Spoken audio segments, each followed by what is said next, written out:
En région Limousin et tout particulièrement sur le plateau de Millevaches, la forêt est un élément incontournable, un élément dominant du paysage.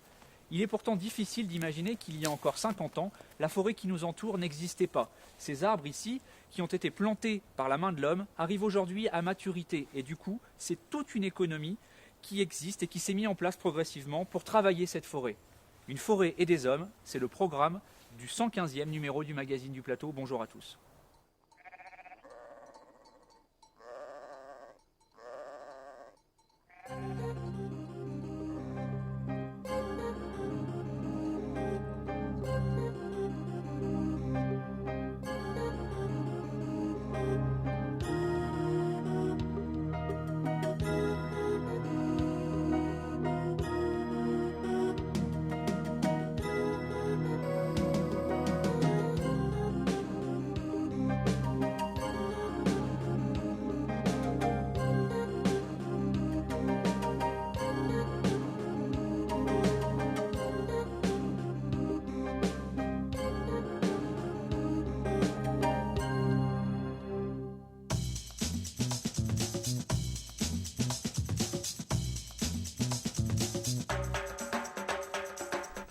Avant de plonger au cœur de cette forêt, je vous propose un petit jeu. On va appeler ça « Question pour un champignon ».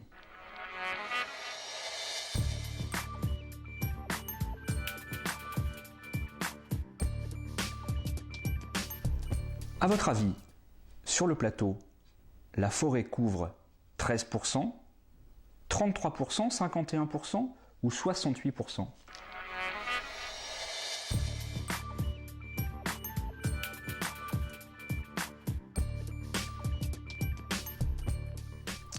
En fait, elle occupe la moitié de l'espace, 51% très précisément. Et c'est particulièrement au cœur du plateau qu'on va rencontrer les taux de boisement les plus élevés, près de 75% environ. Quel est à votre avis l'essence, l'arbre, qui est le plus représenté sur la montagne limousine? Est-ce que c'est le chêne, le châtaignier, le douglas ou l'épicéa?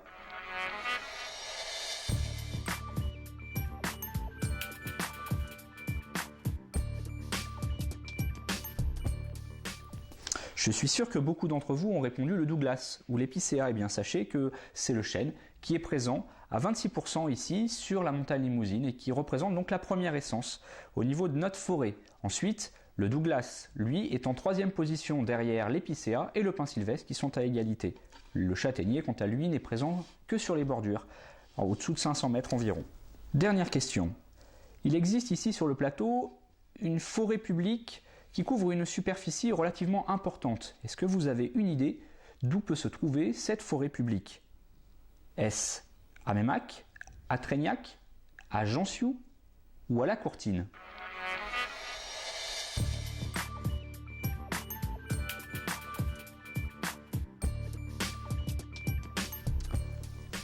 C'est évidemment à La Courtine, sur le terrain militaire, qu'on va rencontrer cette forêt donc publique qui appartient à l'État, qui appartient au ministère de la Défense et qui couvre environ 6500 hectares.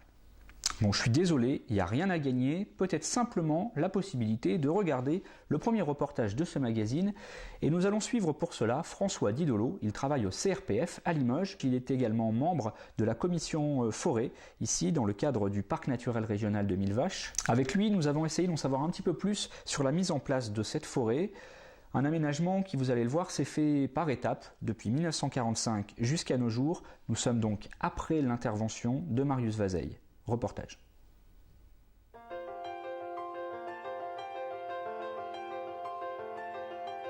Difficile d'imaginer qu'il y a encore 50 ans, le plateau de Millevaches était chauve.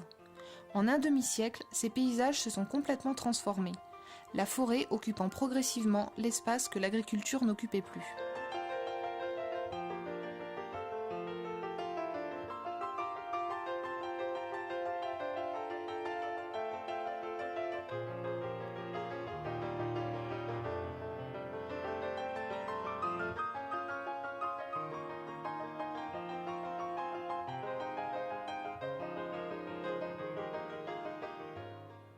Le plateau de Millevaches était un territoire très peu boisé, c'était un territoire couvert de landes.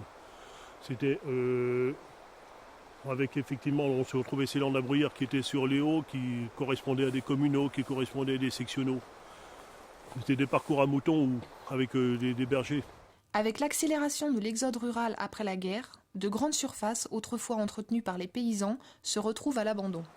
La France avait besoin de bois, ça durait depuis plusieurs siècles. Et on a mis en place un outil qui était le Fonds forestier national, c'est-à-dire une taxe prélevée sur les couples de bois pour permettre justement ce reboisement de la France. Et les propriétaires du plateau en ont profité. Pour eux, ça leur permettait d'investir en se disant ça rapportera toujours quelque chose au pays. Ça leur permettait d'entretenir le patrimoine et ça permettait aussi pour la France finalement d'essayer du moins de résoudre ce vieux problème d'absence de bois. 2 types de forêts vont occuper l'espace. Une forêt aux essences locales, majoritairement feuillues et qui pousse naturellement, et une forêt résineuse qui est plantée. Pour cette dernière, c'est l'introduction de l'épicéa qui est encouragée à cette époque. Le pin sylvestre, c'était été planté avant, il a été surtout planté par Marius Vazeuil. Donc c'est lui qui a introduit le pin sylvestre parce que c'était un arbre rustique, c'était un arbre qui se semait tout seul sur le territoire. Donc c'est à lui qu'on avait pensé au début. Mais avec des graines qui venaient d'ailleurs, puisqu'on n'avait pas de pin sylvestre sur le plateau, et des graines qui étaient de mauvaise qualité. En plus, il a été abandonné après la Seconde Guerre mondiale, parce que l'épicéa commun produisait quand même beaucoup plus.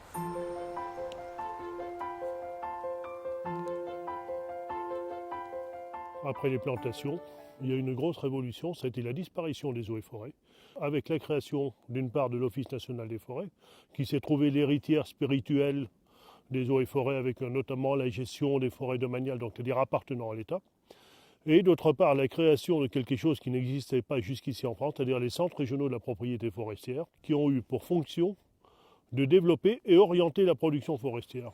La France connaît toujours des soucis d'approvisionnement en bois, mais elle connaît aussi maintenant de nouveaux besoins. Ces besoins, c'était des besoins en personnel compétent technique, donc ça a été la création des coopératives forestières. Ça a été des besoins en bûcherons, d'où le développement et la création de centres de formation de bûcherons, comme celui de Mémac. Ça a été effectivement le développement de la première éclaircie, qui n'existait pas jusqu'ici. Et donc la première éclaircie, où on a monté un vaste programme qui permettait finalement aux gens de réaliser les éclaircies, ce qui a nécessité la création de séries spécialisées, de circuits commerciaux, de techniques adaptées, de développement de forestiers, de réunions d'information. Et donc ça a été tout le programme de la première éclaircie, on peut dire même l'aventure de la première éclaircie, parce que c'était une réussite en Limousin, une réussite exemplaire en France, qui a permis de passer du stade de la plantation au stade de la gestion. Ça ne veut pas dire qu'on s'est arrêté de planter. C'est à ce moment-là où on a commencé à avoir les premières tensions avec les agriculteurs. Et c'est là où on a mis en place le zonage, c'est-à-dire la répartition entre l'agriculture et la forêt. On a commencé à ce moment-là pour essayer de calmer les conflits. Dans les années 70, le Douglas, qui avait déjà été expérimenté, s'annonce prometteur. Ce résineux aux propriétés multiples va se généraliser dans les plantations et occuper de plus en plus de place dans le paysage.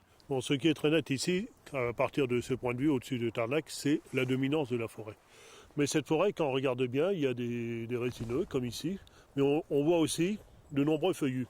Et ces feuillus, c'est quoi? C'est essentiellement des friches qui ont poussé, qui se sont boisées naturellement.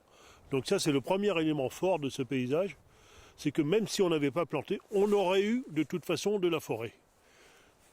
Et deuxièmement, qu'est-ce qu'on voit? On voit aussi des clairières, et les clairières avec des exploitations agricoles qui sont relativement grandes, et qui sont des îlots dans ce paysage. Et on voit finalement peu d'occupation, à part quelques exploitations agricoles, à part quelques villages, et le restant des maisons qui sont enfermées dans la forêt.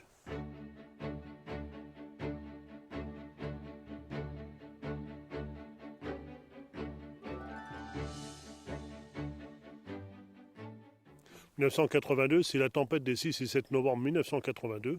Cette tempête qui a provoqué des dégâts relativement importants sur le plateau de Millevaches et qui s'est avéré être le véritable starter de l'économie forestière limousine.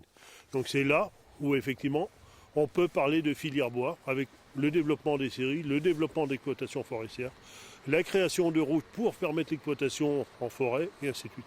Donc l'économie forestière devient une réalité en Limousin. Mais c'est aussi autre chose en même temps, pendant qu'on était en train de travailler là-dessus, que personne n'avait vu, ça a été le passage d'une politique multiséculaire pour pallier la pénurie de bois en France et même dans toute l'Europe occidentale, à une notion d'abondance.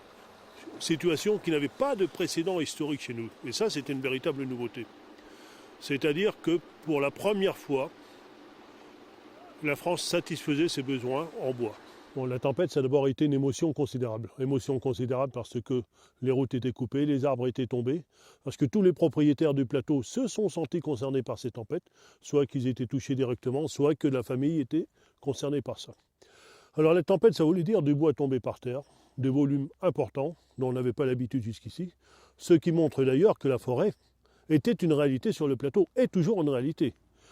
La tempête, ça veut dire aussi des dégâts tombés le jour même, mais aussi des dégâts liés aux arbres affaiblis, aux populations d'insectes, mais qui sont normales à la suite de toute tempête. On avait connu ça un peu en 82.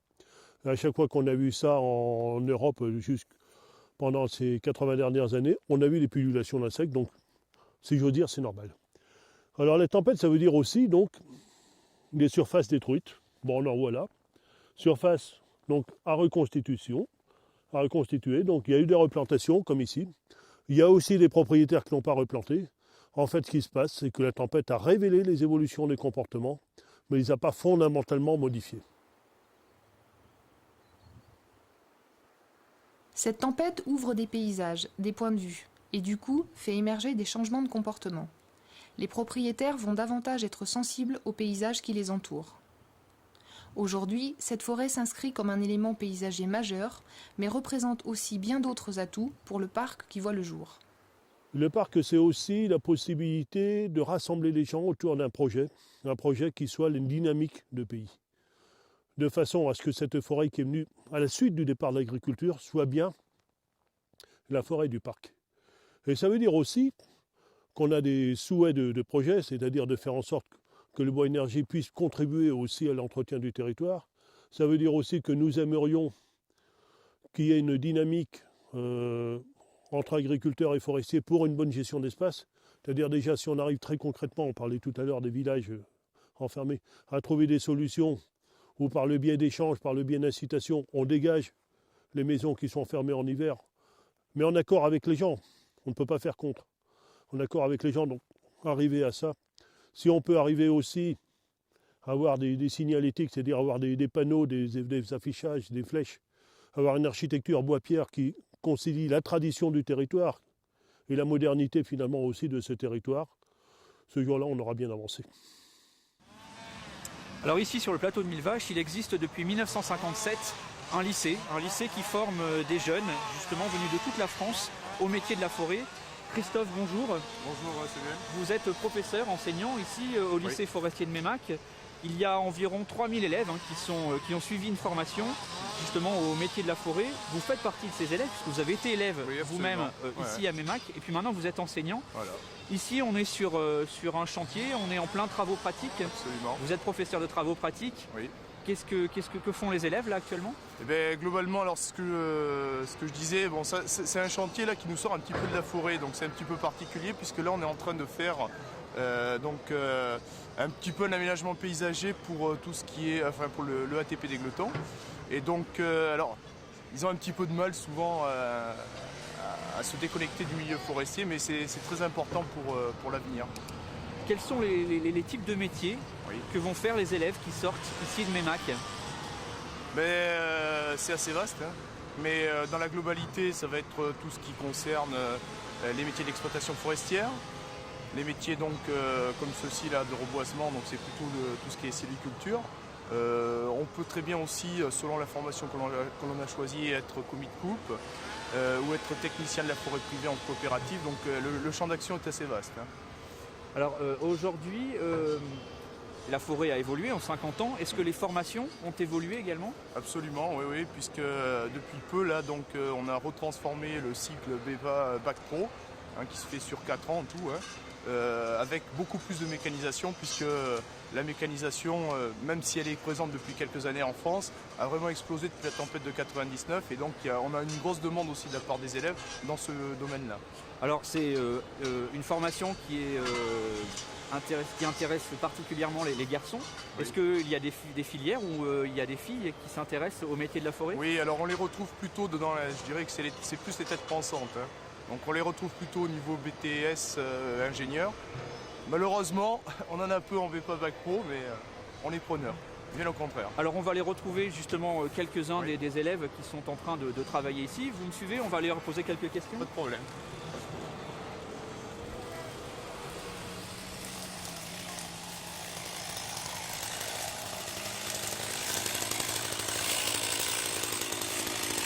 Bonjour Nicolas. Bonjour. Alors je voudrais que tu nous expliques ce que tu fais ici. D'où tu viens d'abord?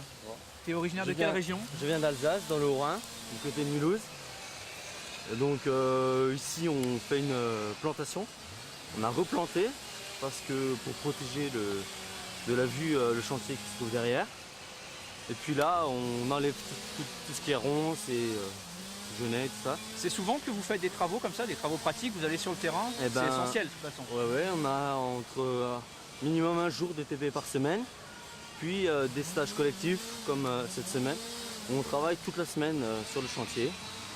Qu'est-ce qui te plaît toi dans ce métier C'est d'être dehors, la forêt, et puis un métier manuel, c'est soit un métier manuel. Les formations qui sont dispensées ici au lycée forestier de Meymac sont reconnues nationalement. C'est une raison pour laquelle toi tu es venu ici? Ouais, tout à fait. Et tu as envie de continuer tes études ici? Ben oui, j'aimerais bien. Il faut voir s'ils me prennent l'année prochaine. Ou alors dans un autre lycée, plus près de chez moi. Et après, qu'est-ce que tu souhaites faire? Ben après, j'aimerais travailler en forêt, soit comme bûcheron, soit sur une machine. Mais ici? Ici ou chez moi, ça. Beaucoup d'élèves retournent dans leur région d'origine, alors qu'une grosse partie du travail se trouve ici finalement. Bah oui, parce que bon, en Limousin, on est très forestier. Il y en a beaucoup, il y a beaucoup de forêts, il y a beaucoup de travail. Et pourquoi la plupart des élèves ne souhaitent pas rester travailler ici? Parce qu'ils ont envie de rentrer chez eux, c'est normal.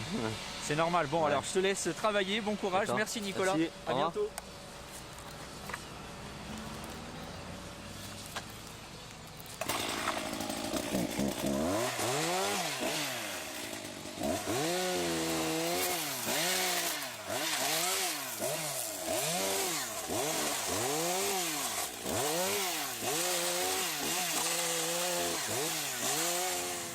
Allez, je vous propose qu'on suive maintenant et qu'on voit justement ceux qui vivent du travail de la forêt. On dénombre environ en Limousin 11 500 emplois, constituant ainsi ce qu'on appelle la filière bois. D'ici à 2010, le volume de bois récolté en Limousin devrait être multiplié par 2, passant de 450 000 m3 à 930 000 m3. Du coup, c'est toute la filière bois qui se mobilise.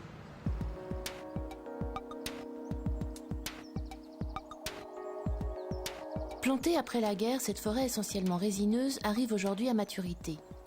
Entre 2000 et 2010, le volume de bois récolté devrait doubler, passant de 450 000 à 930 000 m3. Pour préparer cette évolution, la filière bois, à tous les niveaux, se mobilise. On dénombre 2843 propriétaires forestiers sur le secteur du plateau de Millevaches en 2000. Si quelques-uns sont bordelais, lyonnais ou parisiens, les 2/3 habitent encore la région. Là, ce sont des douglas, des douglas qui ont été plantés autour de 85 à peu près, 1985. Avec 5 hectares de forêt, cet agriculteur à la retraite dispose d'une petite surface forestière, à l'image de la plupart des propriétaires limousins. Je viens avec ma femme, là, maintenant qu'on est à la retraite. C'est l'art d'être grand-père ou d'être retraité. On peut s'en occuper de la forêt. Tandis qu'auparavant, vu qu'on avait des élevages, on était obligé de se soumettre à nos élevages. Et la forêt était secondaire dans nos ressources.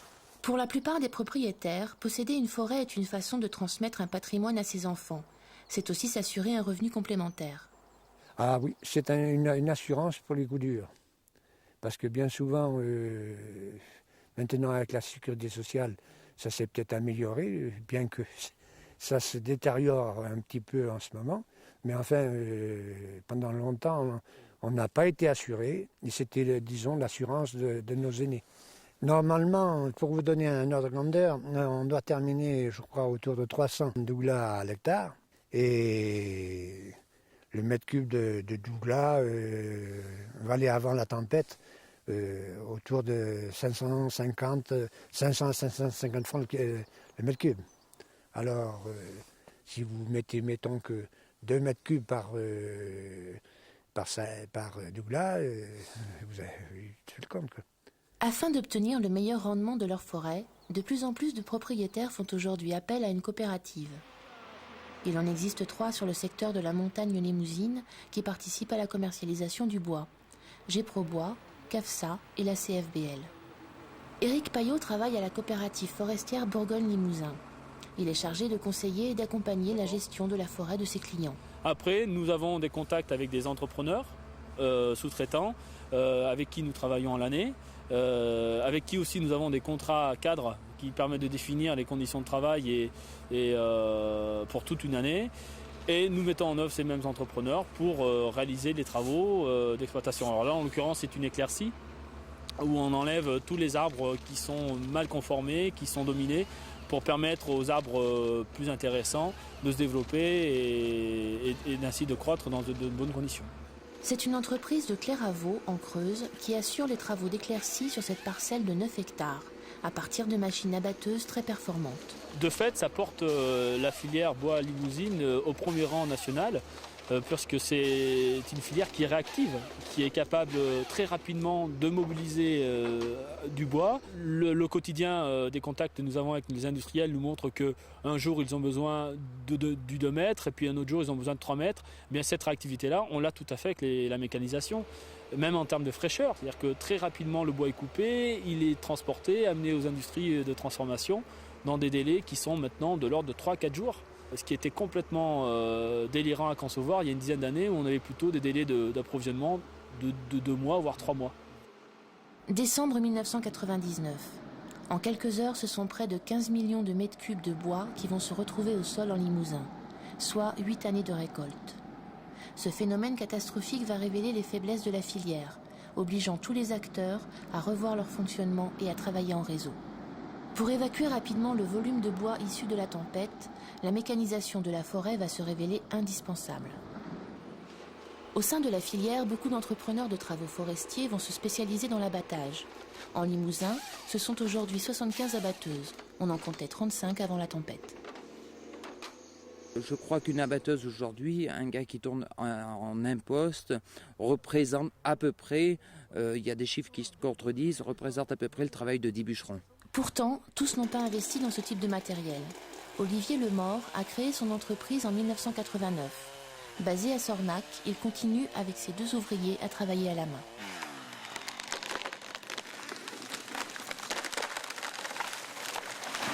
Bon, la machine a remplacé l'effort physique. Hein. Il faut quand même savoir que le travail le métier de bûcheron est un métier très dur. Donc, forcément, l'évolution a fait qu'il y ait pas mal d'entrepreneurs qui ont cessé leur activité. Pour ceux qui faisaient que du bûcheronnage. Mais bon, je pense qu'un bûcheron expérimenté a toujours sa place, hein, parce qu'il y a des choses que la machine ne peut pas faire, hein, aussi par rapport aux quantités.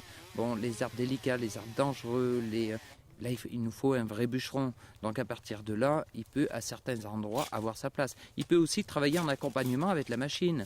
Il y a des fois, certains peuplements, la machine peut réaliser certains travaux que ne peut pas réaliser le bûcheron manuel et inversement. La région comptait 460 entreprises, pour la plupart unipersonnelles. Aujourd'hui, ils ne sont plus que 350, dont près d'un tiers sur le plateau. Pour maintenir et développer son activité, Olivier Lemort a choisi de proposer une large variété de services forestiers. Mon travail d'entrepreneur de travaux forestiers consiste à accompagner la forêt. Hein. Donc ça commence par les défriches, la plantation, les dégagements derrière la plantation, en manuel ou en mécanique. Ensuite, au fil du temps, vient les dépressages, les élagages, les éclaircies, etc. jusqu'à la coupe finale. Donc on fait toute cette partie-là, du début jusqu'à la fin. Pour compléter son activité et pour pallier aux imprévus, l'entreprise fait également du bois de chauffage qui représente jusqu'à 20% du chiffre d'affaires.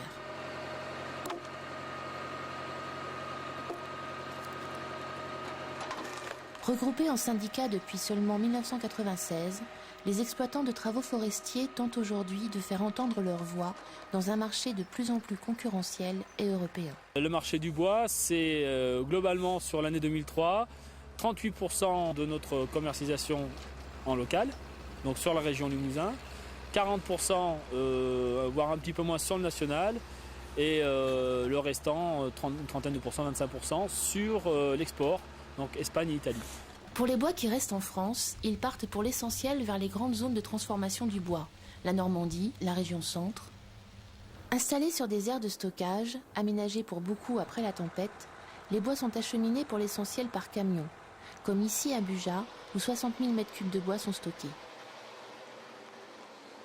Pourtant, à quelques mètres de là, il existe une gare bois, construite en 2000. Mais depuis sa construction, peu de trains ont emprunté ces voies. En réalité, Buja n'est pas très bien placé par rapport au massif forestier. Les gares telles que Meymac ou Felletin sont des gares qui sont beaucoup mieux placées puisqu'elles sont dans des secteurs beaucoup plus forestiers, beaucoup plus productifs et beaucoup plus éloignés des axes routiers. Parce qu'en réalité, où on transporte par fer, c'est là où on ne peut pas y aller en camion, quoi. Avec l'augmentation des tarifs fret de la SNCF au 1er mars 2004, le transport ferroviaire n'intéresse plus grand monde.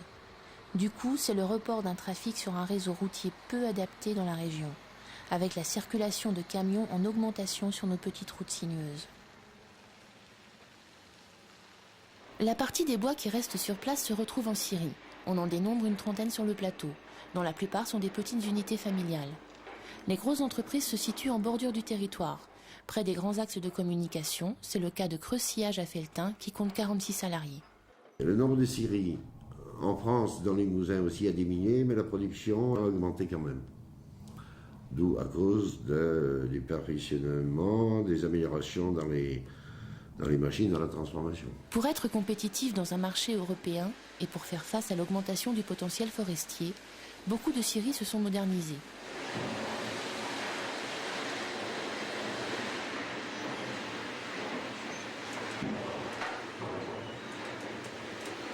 Nous fabriquons essentiellement des planches destinées à l'arboilage et à la fabrication de palettes, exclusivement. Créée en 1990, cette société à capitaux italiens produit 65 000 m3 de sillage par an, qui quittent la région pour partir entre autres en Italie. Nous aussi, on voudrait le valoriser. On ne le fait pas parce que dans notre secteur de la palette, il n'y a pas de consommation locale, régionale ou minime. On est obligé d'exporter. On peut exporter des bois à palettes quand ils ne sont pas montés. Et nos clients les investisseurs italiens, sont des fabricants de palettes. Donc, la première raison qui les a décidé à venir ici, c'est d'avoir une source d'approvisionnement.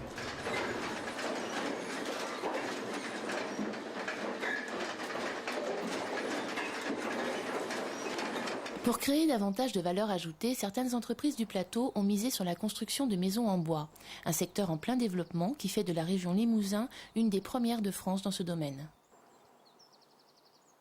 Si la construction de maisons en bois apparaît comme une solution pour valoriser nos bois sur place, on manque encore aujourd'hui sur le territoire d'industries de deuxième transformation.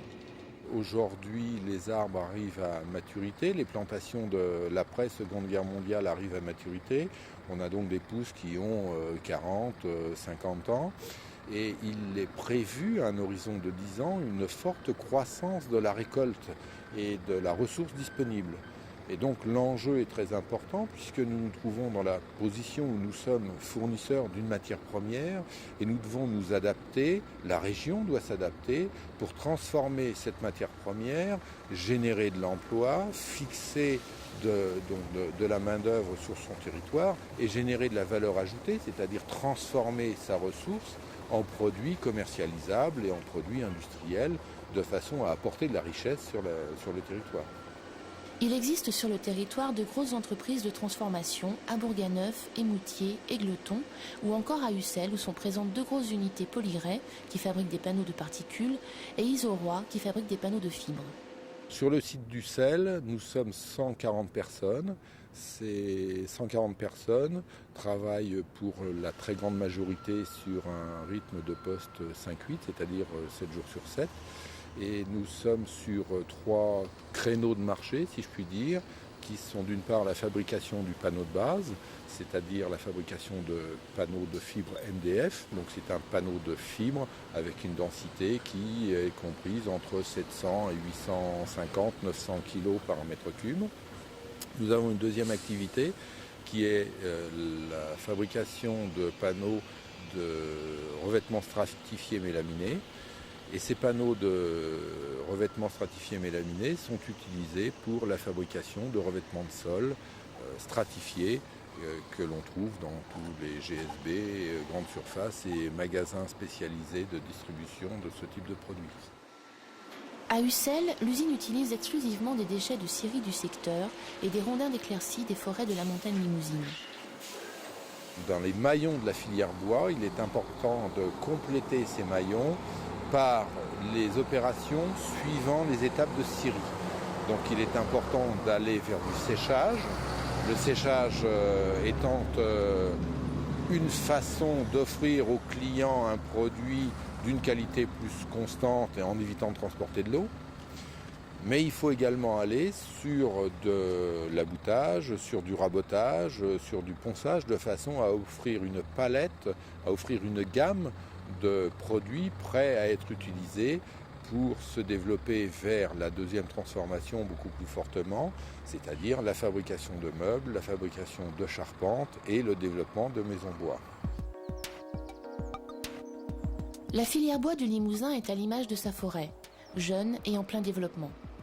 Avec une situation de forêt productive en plein essor, il n'existe malheureusement pas suffisamment de débouchés en local pour pouvoir consommer toute cette production de bois. Dans un marché de plus en plus concurrentiel, la filière bois se modernise, laissant de côté les entreprises les plus fragiles et les plus isolées. Mais avec la mise en place d'une filière bois énergie, de nouvelles perspectives s'annoncent.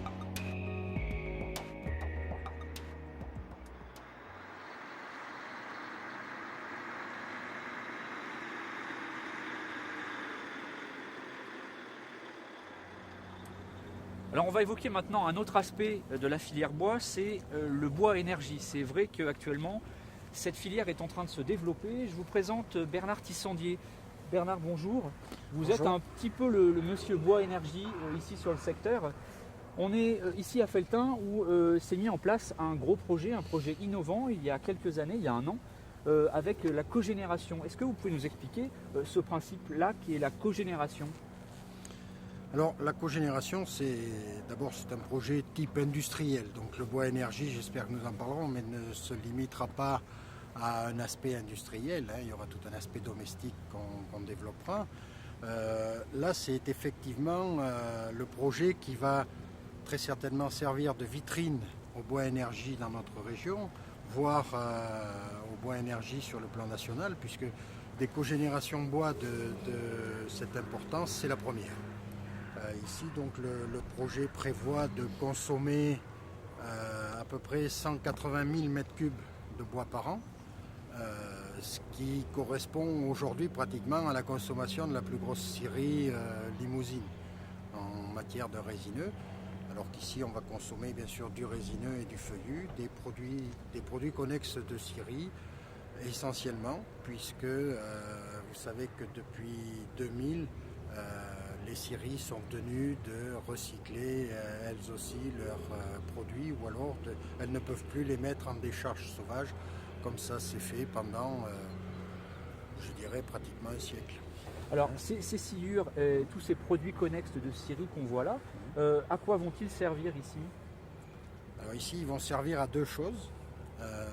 La première, ce sera à faire de l'électricité, puisqu'il y a une très grosse chaudière qui brûle du bois pour chauffer de l'eau, faire de la vapeur d'eau, laquelle vapeur d'eau sera détendue dans une turbine et qui produira de l'électricité qui est revendue à EDF et qui ira donc sur le circuit national d'électricité. Et ensuite, cette vapeur, une fois détendue, elle est encore très chaude et donc elle alimente. Et puisque aujourd'hui cette partie-là fonctionne, elle alimente un réseau de chaleur qui chauffe en grande partie les bâtiments publics de la ville de Felletin, l'école des métiers du bâtiment, le collège, la maison de retraite, des HLM, l'IME, plus une usine Pinton. Donc c'est une double utilisation, c'est à la fois du chauffage et c'est aussi de l'électricité. C'est de l'électricité d'abord et du chauffage ensuite. Alors, est-ce que aujourd'hui, je sais que cette unité de cogénération a connu quelques petits soucis, aujourd'hui elle est repartie sur de bons rails? On l'espère tous, mais il y a... Bon, ça fait un mois maintenant. Disons que d'abord, tout l'hiver, le chauffage a été assuré. C'est une cogénération bois-gaz, donc il y a aussi utilisation du gaz. Le gaz a donc permis, pendant la période où le bois a eu quelques soucis, le gaz a permis d'assurer la production d'eau chaude. Par contre, il n'y a pas eu de production d'électricité.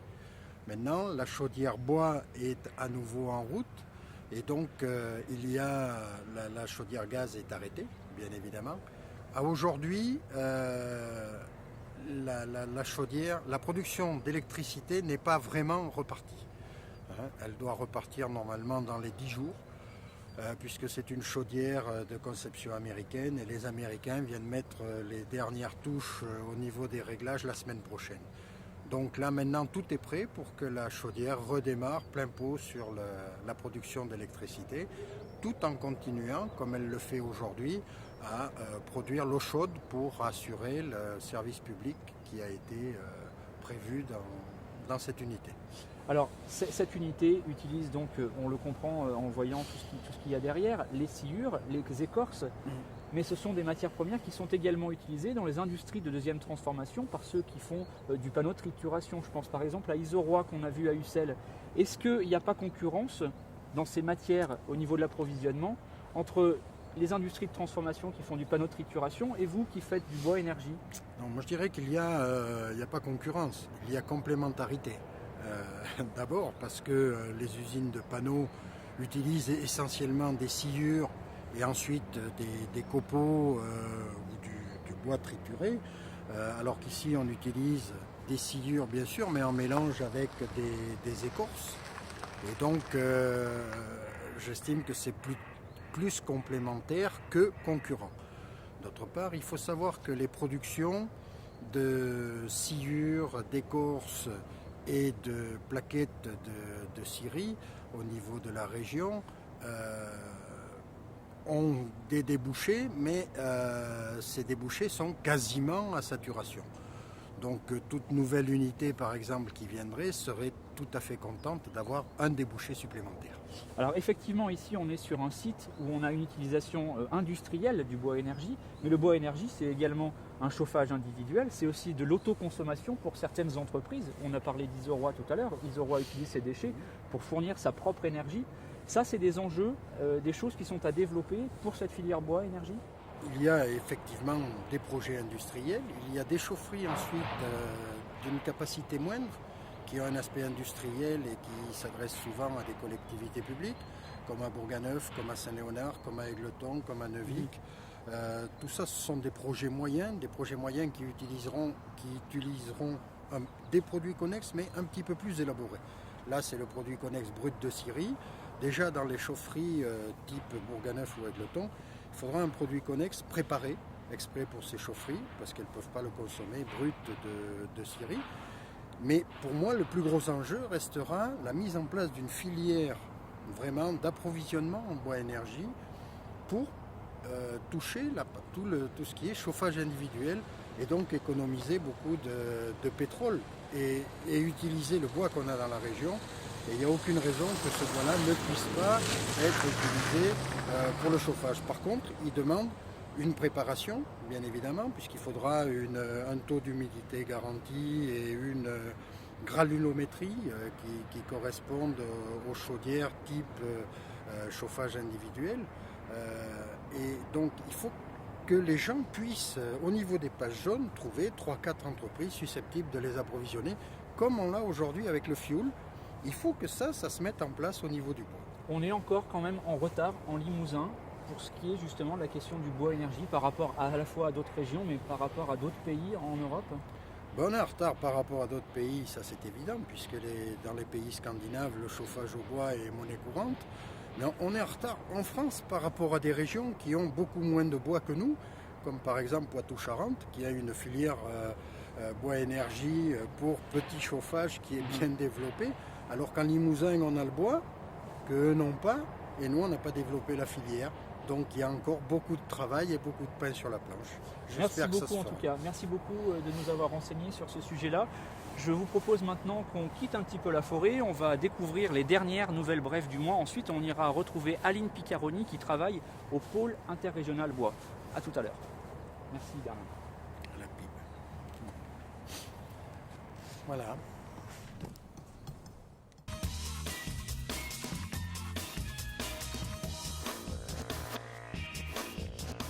À Gioux, comme dans beaucoup de communes rurales, la municipalité envoie régulièrement un bulletin aux habitants. Il annonce les permanences de la mairie, les animations ou le passage du bibliobus. C'est une feuille d'information courante qui permet à chaque foyer d'être au courant de ce qui se passe un petit peu au quotidien sur la commune. Jusqu'en décembre 2003, les 85 exemplaires de la Gioune étaient distribués par les services de la Poste. Ça incombait un coût qui était de 5,78 €. Voilà, donc 5,78 €, ça faisait à peu près 35 francs et des poussières. Et puis donc en janvier, celle de janvier 2004 que je vous ai montré tout à l'heure, donc nous avons pratiqué de la même manière et le facteur nous a prévenu qu'il risquait d'y avoir une augmentation. Effectivement, le lendemain, j'ai reçu un appel de Madame le receveur de Feltham indiquant qu'il n'était plus possible de nous facturer à la hauteur de 5,78 €, mais à la hauteur de 59,80 €. Parce que maintenant, c'est en fait une facturation aux 1000 exemplaires distribués et il ne pouvait plus proratiser au nombre d'exemplaires. Cette situation, selon les services de la Poste, est le résultat de l'ouverture à la concurrence de la distribution des plis non adressés. 59,80 € multiplié par 12, voire par 10, ça fait une somme conséquente pour le budget de la commune. Donc on a décidé de ne plus passer par la Poste, force oblige. L'équipe municipale a trouvé une alternative. Ce sont maintenant le maire, les adjoints et les employés communaux qui se chargent de la distribution du bulletin. C'est à se demander si, pour parler de la Poste, les mots service et public sont toujours bien adaptés. Lo piti batte che voulait ouvert et l'omar. Lo piti batte n'a que d'imbure, d'autant que lo regien fazio lo leisu de geografio, voulait ouvert et l'omar. Puis, que piti batte che voulait ouvert et l'omar, l'avion oubluda d'un saquetou d'école, entre miel aux trousses et une vieille pareille des ciseaux. Mal ou vin de l'eau derrière au trapé le petit bateau, et le parmené à mon dinuncia au miel de l'épingadi de la feuille.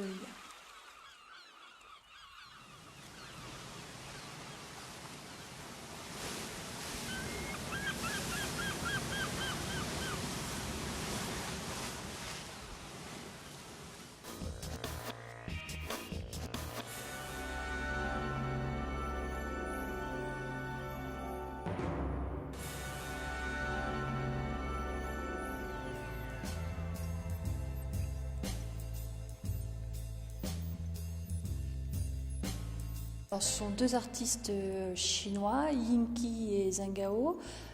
Ils sont là parce que c'est l'année de la Chine en France, 2004. Donc on les a invités dans le cadre de cet événement national. Alors donc là, l'artiste, c'est Zhang Gao, donc il a une quarantaine d'années. Il vit à Pékin, donc il est vraiment urbain. Et en fait, on pourrait dire que ces toiles rendent compte des bouleversements que connaît la société chinoise contemporaine, puisque comme vous le savez, depuis maintenant une dizaine d'années, la Chine s'est ouverte au monde et à l'économie de marché. Et cette ouverture entraîne bien évidemment un changement dans la vie quotidienne des Chinois, et surtout pour les Chinois vivant dans des grands centres urbains.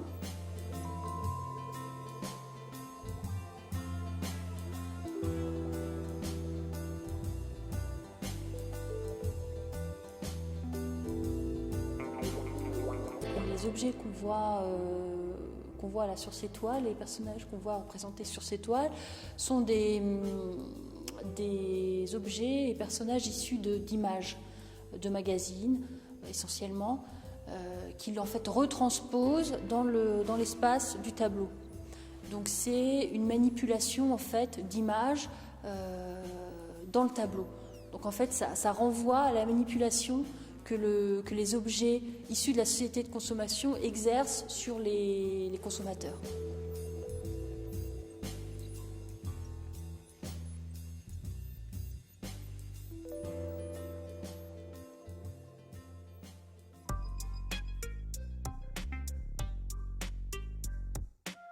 Donc là, en fait, on est dans l'espace consacré à Yinki. C'est de la peinture à l'huile, hein, comme pour Zengao.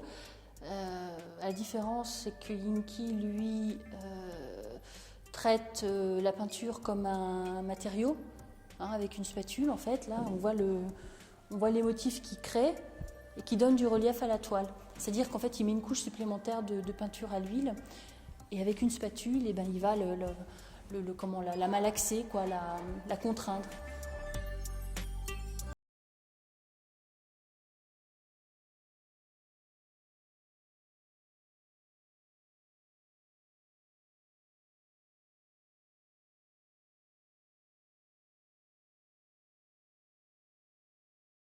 Le but de Yinki est de sortir de l'image pour entrer dans l'épaisseur de la peinture, pour rechercher la vérité du sujet. Donc là, en l'occurrence, un chien, mais ça aurait pu être une scène urbaine, une scène quotidienne, ou même un portrait ou un autoportrait.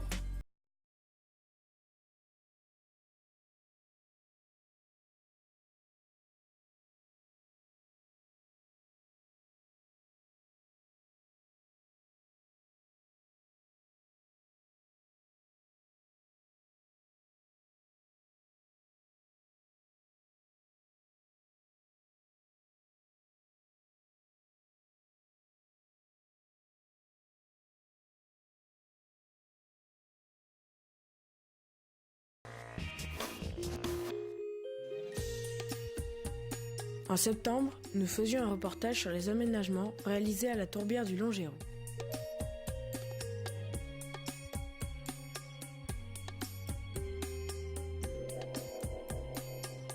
Nous vous avions montré notamment cette passerelle installée l'été dernier.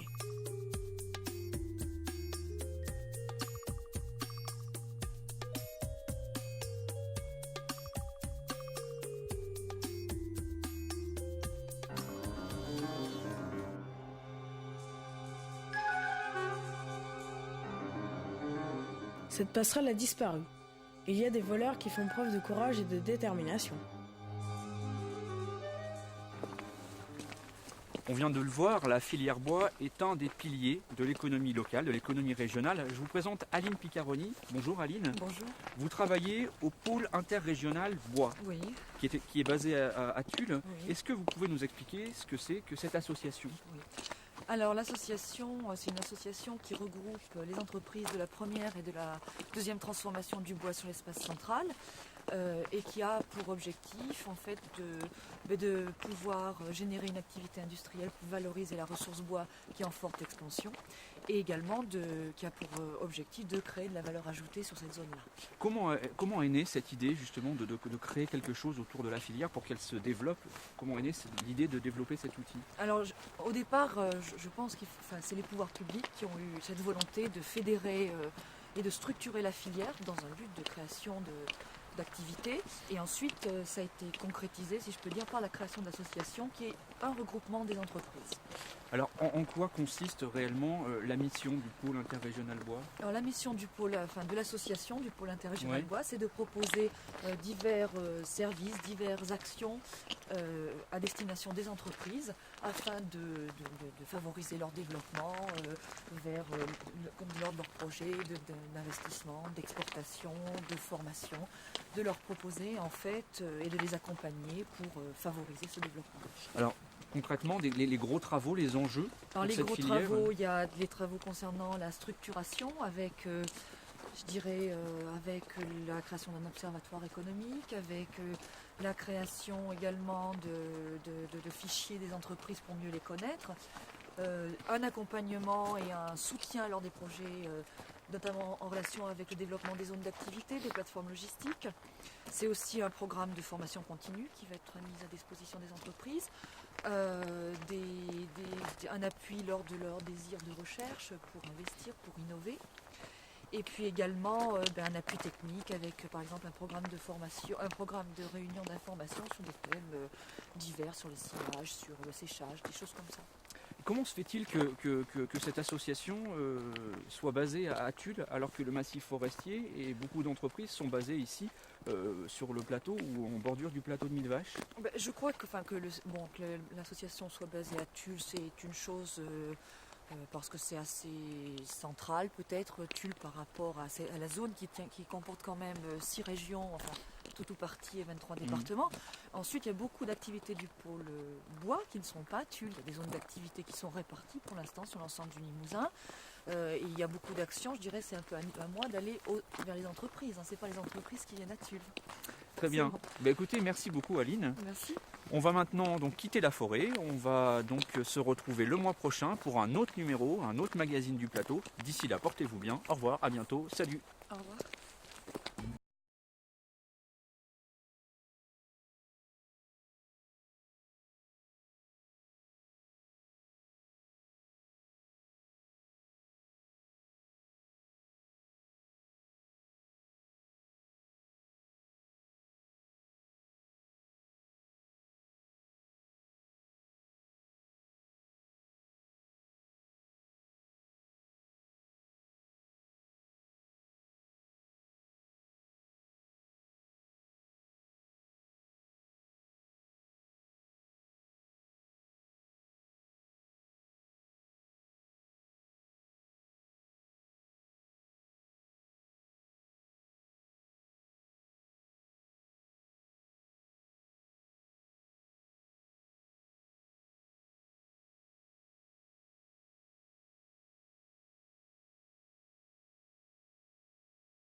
Difficile d'imaginer qu'il y a encore 50 ans,